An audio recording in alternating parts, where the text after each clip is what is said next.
आपको 3 मिनट का वक्त देता हूं और 4 बिंदु हैं, उनके इर्द गिर्द ही अगर आप अपना संबोधन करें तो वो बेहतर होगा।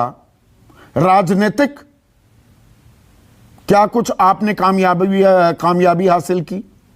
आर्थिक, सामाजिक और सामरिक। आपका वक्त शुरू हो रहा है। नमस्कार संदीप। सॉरी, मेरा थोड़ा मैं बाहर से जुड़ा हुआ हूं, इसलिए बीच में कॉल आने से कट हो रहा है, क्षमा चाहता हूं। तो आपने जो 4 बिंदु, मैं पहले आपका अभिनंदन करूंगा संदीप जी। आपने जो बेतुके वक्तव्य कांग्रेस पार्टी ने दिया है उस तक सीमित न रहते हुए आपने इसको विशाल परिप्रेक्ष्य में रखने का काम किया है। मैं इसके लिए आपका पहले अभिनंदन करना चाहता हूं। ओके, तो आपने मुझे 2-2.5 मिनट का समय बचा है।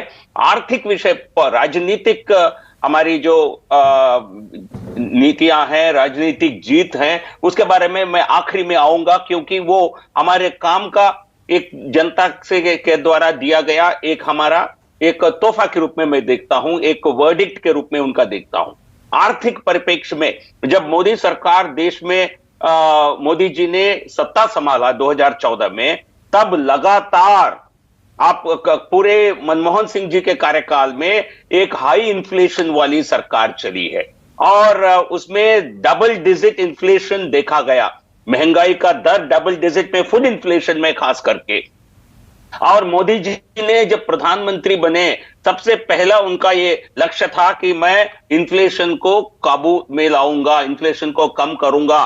मुझे ये कहते हुए खुशी है, तब से लेकर अब कुछ 2-3 महीने पहले तक हम आरबीआई के द्वारा जो मैंडेटेड 5% से इन्फ्लेशन से सीपीआई, कंज्यूमर प्राइस इन्फ्लेशन से नीचे रहे हैं। कांग्रेस पार्टी छल कर रही है।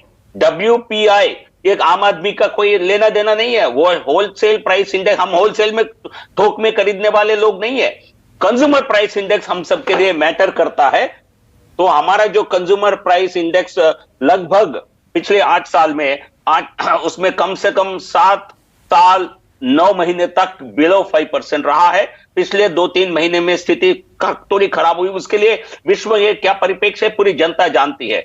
यूएस में, यूरोप में, पूरे विश्व में 40 साल की सबसे हाईएस्ट इन्फ्लेशन चल रहा है, ये दौर चल रहा है। और दूसरा, आर्थिक विषय में हम कमजोर 5 देशों में हमारी गिनती होती थी 2014 में। आज हम विश्व के सबसे बड़े आर्थिक एक देश के रूप में उभरे हैं। पूरे विश्व भारत को एक सबसे मजबूत और फास्ट।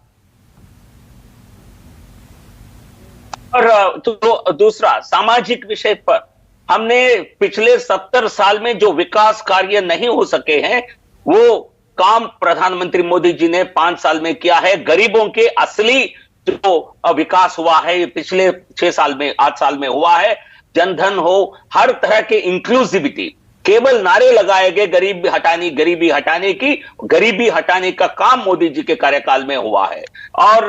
और सिक्योरिटी के फ्रंट पर पिछले 8 साल में कोई भी बड़ी आतंकवादी घटना नहीं घटी थी। पहले यूपीए के कार्यकाल में हर 3 महीने में एक बड़ी घटना होती थी, देश के हर शहर में आतंकवादी घटना होती थी। पिछले 8 साल में ऐसा कोई घटना नहीं घटी है। जो बॉर्डर स्टेट्स है, पंजाब, जम्मू कश्मीर में, वहां क्रॉस बॉर्डर टेररिज्म का कुछ इंसिडेंट्स हुए हैं, बट लेकिन उसके मुंह तो जवाब देने का काम मोदी सरकार ने किया है।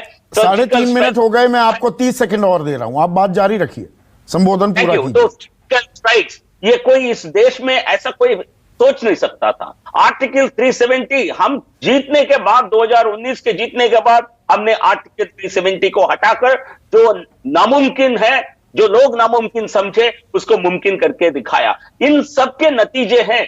जनता ने मोदी जी की सरकार को, भारतीय जनता पार्टी को लगातार आशीर्वाद देते रही है। कुछ ही महीने पहले हम 4 राज्यों में चुनाव जीते हैं। कांग्रेस पार्टी की क्या हाल है देश की जनता जानती है। और केवल हमारे सेलिब्रेशन के पहले थोड़ा माहौल खराब करने के लिए कांग्रेस पार्टी की आज की ये प्रेस कॉन्फ्रेंस एक कोशिश रही है। इससे कांग्रेस पार्टी को नुकसान होने वाला है, कोई फायदा नहीं होने वाला।